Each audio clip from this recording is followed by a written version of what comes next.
body very careful.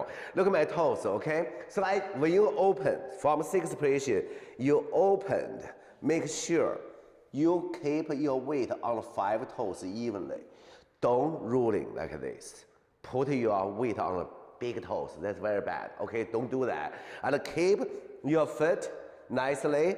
And then this part, your foot, this face of your foot, always up.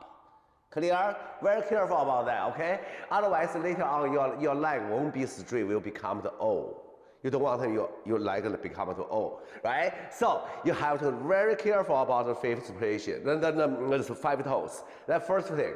And the second thing, I saw you guys doing that. Look, so when we did the first position very nicely, the 5 toes on the floor. When you do really way, look at me.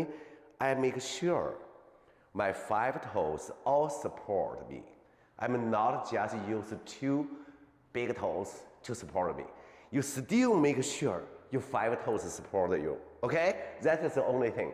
Remember. Okay? Okay, let's continue.